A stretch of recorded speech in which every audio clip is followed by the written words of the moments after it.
Drop, we are thinking about how to stay warm at home without racking up high energy bills. KPRC 2 News reporter Bill Barajas spoke with an expert and is breaking down what you can do to help keep costs down.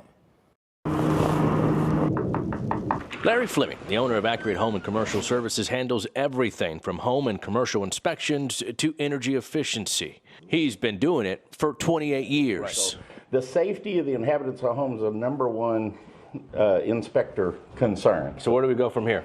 So I would probably want to check the attic space first. So I want to make sure that the vent pipes are connected up, and they are. All of that looks proper.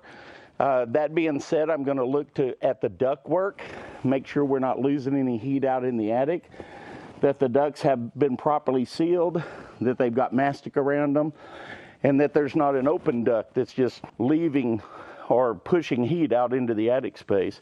You can also lose a lot of heat through your attic access fold downstairs. Talking about this here. And you always want to make sure you've got a weather stripping that seals once that door is closed, that it seals. And then you can spray foam the areas around it. One of the other big things is windows, right? And there's a lot of windows in this room alone. So how do I keep the heat inside? Well, it's a little bit of a challenge on a house that's already built, and you're kind of subject to what it is that you have in your house already. Right. And the older the house, typically the less efficient it's going to be. Yeah, if you're in a pinch, I would keep curtains closed, one thing. Secondly, I always want to remind people that safety is an important aspect. So if you're talking bedrooms, you don't want to block a window if you had a fire in the house and couldn't get out of a house. So you want to think in terms of safety, but at the same time, you could use cardboard over the windows. Fleming says an easy way to tell if your home is energy deficient is by using an infrared camera. All you have to do is point that camera at a wall, a ceiling, or a door, and it'll tell you the temperature differences. You see where the leakage is happening. Okay. And that's the dark spots. Correct.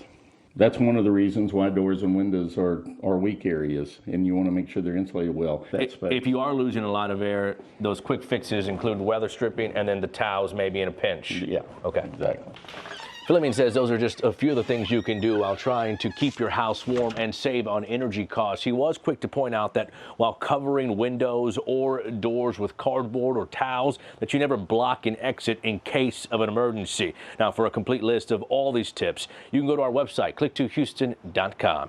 In Northwest Harris County, Bill Barajas, KPRC 2 News.